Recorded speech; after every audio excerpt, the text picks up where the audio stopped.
құрметті әріптестер және желі оқырмандары. Адамзат баласының өмір сүруі белгілі бір заңдылықтарға бағынатыны сияқты, ғаламшарды мекен еткен әр мемлекеттің де негізгі заңы болуы шарт. Ол заңның барлық тілдердегі мойындалған атауы Конституция. 30 тамыз Конституция күніне орай Айбарлы Асқар елді асқақтатар ата заң атты онлайн шарамызды назарларыңызға ұсынамыз.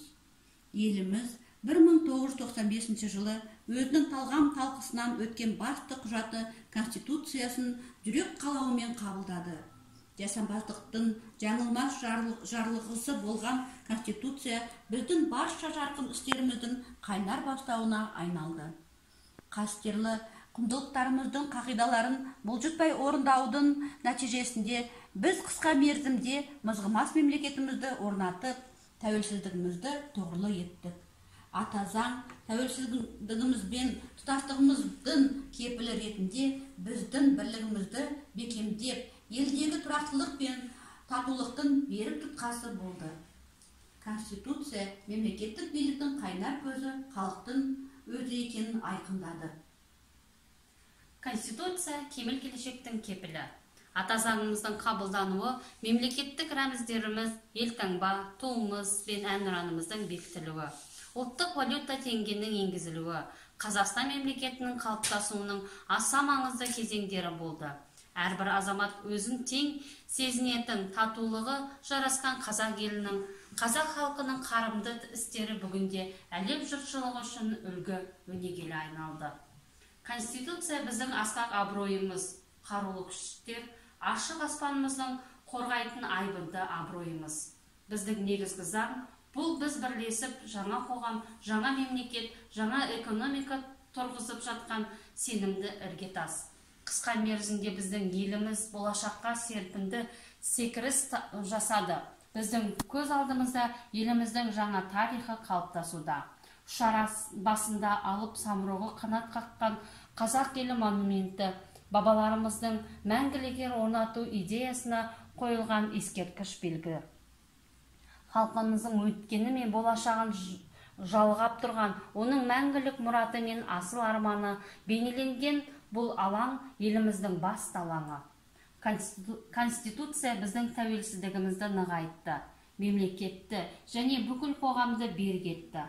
Сондықтан да біздің ортақ парызымыз негізгі заңға құндылықпен қарау, оны өз отанымызды, өз тарихымызды құрметтегендей құрметтеу. Әрбір қазақстандықтың Конституцияның мемлекет пен қоғам үшін ғана емес, сонымен бірге жеке өзі, өз отбасы мен өз балалары үшін де мәнділігін бағалай білу, өз міндеттемелерін қастерлеп сақтау, орындау маңызды. Конституция біздің басты құндылығымыз, тәуелсіздікті, бейбітшілік пен тұрақтылықты ғасырларға бекітті.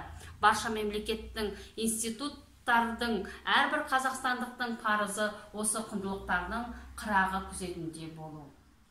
Сәлеметсіздер ме, құрметті жерлестер, құрметті ауылдастар, міне алдымызда қазақ мемлекетінің тәуелсіздігінен кейінгі ең айрықша бағаланатын, ең қадірлі де қасиетті даталарымыздың бірі Конституция күні жақындап келеді. Қоғамның өркендеуіне қарқын қосып, Қазақстан халқының бірлігіне жол бастаған ата заңда бекітілген республикамыздың тұғырлы қағидаттары бүгінде өзінің өміршеңдігін дәлелдеп отыр. Қазақстан халқының қоғамдастықта лайықты орын алып, биік белеске көтерілгені осының айғағы. Әрбір қазақстандық келешекке керуен тартқан мемлекетіміздің тұрақты дамуының кепілі ата заң мемлекеттің және қоғам үшін ғана емес, өзінің жеке басы мен отбасы үшін де маңыздылығын терең сезінуде. Ата заңның қабылданғаннан бері 26 жыл болса да, өткен уақыт тарихи өлшемдер тұрғысынан аз болғанымен, біз үшін ол өткен халқымыздың ой елегінен өткізу мүмкіндігі берілген кезең болып табылады. Алайда уақыт бір орында тұрмайды. Жергілікті өзін-өзі басқару органдары, мәслихаттардың рөлі артты. Халықтың жергілікті жердегі маңызды мәселелерді дербес шешу мүмкіндігі туды. Еліміздің көп ұлтты халқының достастығын нығайту мен қоғамдастық келісімді қамтамасыз етуде Конституцияның маңызы өте зор. еліміздің конституциясының біз ортақ тарихы, тағдыры біріктірген Қазақстан халқы деп басталуы тегіннен тегін емес. Түпкі мақсатымыз еліміздің тәуелсіздігін баяндату, Қазақстан ұлы бастама өркениетіне жол ашу. Қымбатты жерлестер, ынтымағы жарасқан еліміздің бағын асыратын, мерейін тастатын үлкен істе баршаңызға сәттілік тілеймін. Сіздерді шын жүректен Конституция ата заң күнімен құттықтаймын.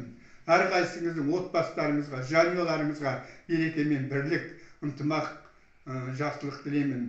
Әр басқан қадамымыз сәттілікте болсын. Рахмет. Дорогие казахстанцы, поздравляю вас с национальным праздником Днем Конституции Республики Казахстан. Одним из важнейших событий в истории нашего народа стало принятие основного закона страны. Конституция – это надежная гарантия соблюдения наших прав и свобод, а также залог успеха нового Казахстана. Пусть крепнет и развивается наша Родина. Желаем мирного неба над головой, крепкого здоровья, большого счастья и благополучия в семье. Сәлеметсіздер ме, құрметті жерлестер, ауылдастар. Конституция мемлекеттік биліктің қайнар көзі халықтың өзі екенін айқындайды. Жаңа конституция қабылдау арқылы Қазақстан жаңа дәуірге қадам басты. Осы мерейлі межеге биыл 26 жыл толып отыр. Ата заңым қуатым, сенің мақсат мұратым демекші, Қазақстанымыздың атаулы мерекесі құтты болсын. Еліміз тыныш, аспанымыз ашық, болашағымыз жарқын болсын. Биыл Конституцияға 26 жыл. Осы уақытта еліміз әртүрлі діни, саяси және экономикалық түйткілдердің шешімін тауып, талай сындарлы жолдардан өткеніне қарамастан, өзінің ішкі тәуелсіздігін сақтай білді. Елбасының салиқалы саясатының арқасында ұлтаралық келісім, қоғамды тұрақтылықпен қамтудың өзіндік моделі жүзеге асырылып келеді. Саясат, экономика, білім, спорт, мәдениет жағынан әлемнің кейбір іргелі елдерін қуып жетіп, тез дамылып үлгерді. Елдің жаңа даму кезеңі мемлекетке де өзгерістер тың идеялар мен жетістіктер әкелді. Бұл алдағы жаңа кезеңге жол ашуда.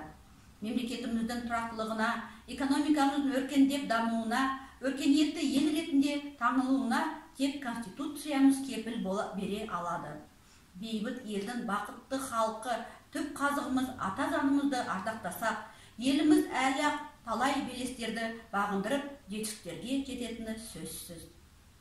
Ата заңның мерейін, мәртебе мен беделін ата заңмен өркендеп, өсіп өрлеп берейін демекші. Конституция күні құтты болсын. Назар қойып тыңдағандарыңызға рахмет.